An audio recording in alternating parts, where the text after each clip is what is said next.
welcome back to another episode of the Happiness Incorporated. I'm here with Ella. Ella, how you doing? Hi, I'm fine. How are you doing? I am doing absolutely great. I feel relaxed. I just had a lovely holiday break and here I am, back again on the video. So Ella, tell me something about yourself. What do you do in regular life and what are we here to talk about tonight? Yeah, I'm here because you asked so nice. We will talk about, regular things everybody should think about. But first, in real life, I'm working in the camera rental shop. Mm-hmm. Normally, I'm a movie maker, started to studying that, but quitted that for nearly now, 3 or 4 years. So I work at the rental shop from 9 to 5, go home, and celebrate life somehow. That was enough for the last 3 years, but then something happened. You also told me you were a movie maker. You made your own movies. Yes, I did that, but it's quite demanding. Making movies on your own is really a hard business. You need money, you need time. In the end, you're very tired, working nearly, 24 hours maybe. And in the end, get nothing out because someone else made it faster, quicker, and even better. I mean, that's like the whole art scene in general, in my opinion, every artist, musician, paintist, movie maker, all victims of capitalism. Not per se, I'm not saying it's a super bad system, but it's everything needs to be quicker, everything needs to be faster. And at some point with music it got so quick that downloading happened and things just got for free, I guess that's the same for making movies. Yeah. I guess you wouldn't recommend making movies. I guess you seem to be very optimistic about it. Yeah, well, normally if someone had to make the choice for his profession in the future, I would never recommend, except you're masochistic or something, then yeah. But I understand that, you have also the problem with being a musician or any other artist. Everybody likes to consume it, and we are all happy that people put their time and their passion in, that we have to consume something, but the conditions for that are really low. One should think about better conditions for that. I wanna make a little jump to a different subject, if you don't mind. Yeah. How do you feel about? It is a very wide question, I know. How do you feel about the future right now? Do you think we're going in the right direction or not? That's a good question. And I have 2 angles to answer that, because normally I think... Two answers? Two angles. Angles, okay, yeah, right. So normally I was very pessimistic and thinking the world runs as it runs, no matter what I do. And that is quite not so good, because everything becomes rougher. Everything becomes harder. The capitalism somehow changes from the social capitalism to a really free capitalism which eats nearly everything. And the opportunities to do something against it, to me, seemed not even existing. Even if people outside go protesting and demonstrating and do something, it makes not that big difference. That's what I thought before. And then I was at the rebellion waves, and now suddenly a new spirit is in me. There's a new spark that makes your energy come to life. Hippie Ella is back. I don't know. Who's back? I didn't quite hear you. The small hippie Ella who believes. Nice. Now we come to the other angle. I think if we all together stand up, if we all recognize and realize that we need each other, if we listen to each other, if we stand up to do the right thing, if we start on our own to have the own, to make better decisions, even if they are small. So what do we need to stand up? Let's just start there first. What's the first thing what we need to stand up for? What is the thing you want to promote? Yeah, I found a subject on what I stand up, but I think there are many subjects, and every subject which is important needs someone to stand up for. Of course, but we need to maybe not see everything. Okay, we need to get the world into a utopia, but let's first start with one thing. Let's say if you could change one thing in this entire world right now, what would that be? Wow, you make it so difficult to answer. Oh yeah, It's really of course. crazy. That's my job. It's a difficult question. It's a bigger question. Yeah, I think really in the end it must somehow be a transformation of how we live together. Yeah. Yeah, but I stand up now to support the climate movement because I think they tried to do that. So we have the thing that the earth is slowly burning. That will not slowly. be. I think that's a bit of an understatement, to be honest. It's the whole fucking world's on fire. Yeah, fuck. That's right. That's really deprimating. It goes so quickly, like yeah, it goes really quickly. It's fucking hard. All those tipping points they told are even further in our near future, not somewhere far away. And yes, we can see it. The whole world is on fire. Now the radio speaker tells, oh, it's very cold today, 9 degrees outside. What the fuck? It's January. It's January in Germany. It should have minus snow. 5 degrees. There must be snow, something.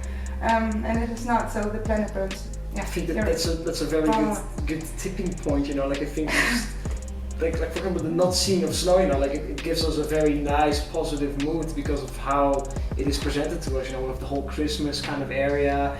Like snow has a very romanticized feel, and now it's gone, you know, like people start to rise up and make their opinion heard. Like for example what happened in Spain is that they tried to make some steps for a better, more cleaner Europe, but they had such a hard time in agreeing with each other and coming to terms like, okay, we really need to do something. Everyone just said, you know, like we don't have the money we don't have the capabilities right now, like all certain kind of excuses, you know, like it's time that we need to step up.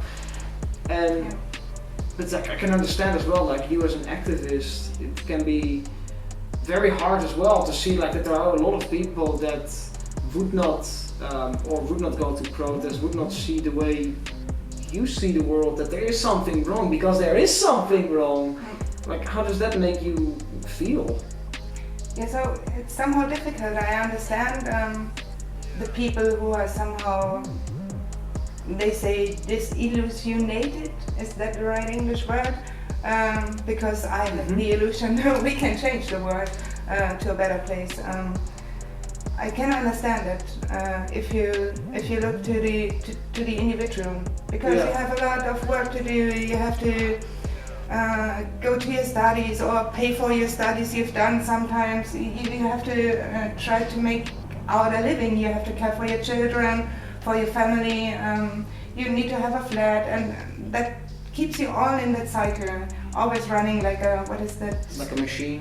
Yeah, like a machine, or the little animal, the hamsterrad? I don't know.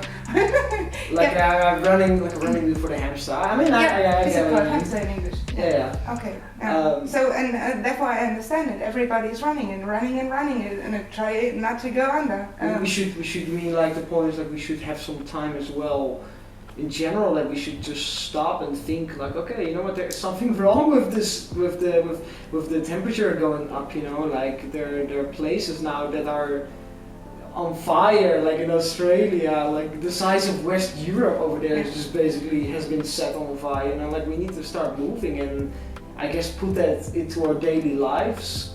That's what I would get out of like what you're saying. Yeah, like, that is the point. We must do something, and we must do it now. And in the end, now that's no longer time to have all those excuses. So, but now I try to talk to people. I try to talk with my colleagues, and I think on a few points it works well. But most of the people, they just feel accused, or somehow they try to fight against me. But you and your clothes, you and your... So it's like pointing finger, and yeah, like, oh no, it's not me, that's a problem with you. Yeah, know? It's not my car, you have to change. And I say, well, I did not mean you personally. Now it's the point that we all together have to stand up and take little decisions, even little decisions, to do it in the right way. And so, yeah, how much money does one need? How much work do I need? Can I not live with a little bit less? And that is a really interesting point on I can go to the flea market, have new clothes. For example, I found a wonderful jacket, costs me €2. So I saved money.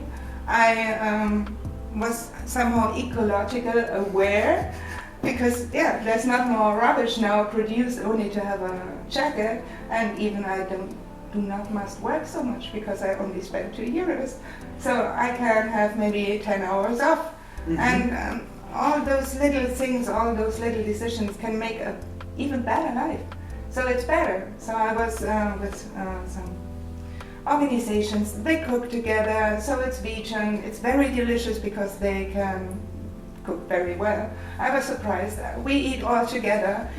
That was somehow saved food from some farmers who could not sell their crops because they did not fit into that normal, strict dimensions, and so it was very cheap. We eat together. I had a wonderful time. It was very delicious. So that's much better than to order the €10 pizza delivered at my home, where I sit in front of my TV and watch the 20,000th start of my life or something. So people always think you must reduce something, you lose something, but in the end, if you just try that little step, then you see that you get much more. It's little things that add up to the bigger picture, I guess. Like, it's not just one person, like you said, it's not one person, it's not you that needs to change, like it's everyone that needs to change. Like, we don't need to do that much to make a big difference. Like, it could be like showering a minute less or anything really.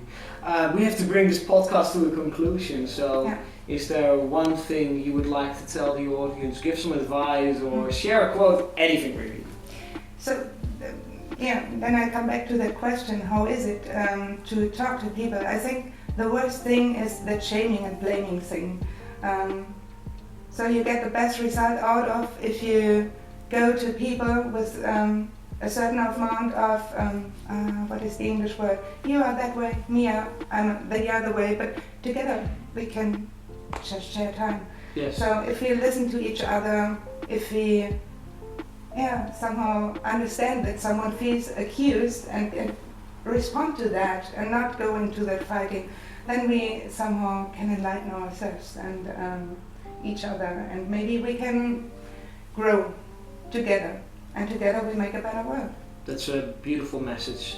Hopefully. Everyone, tune in next week for another episode, and this is Brooks Orion out.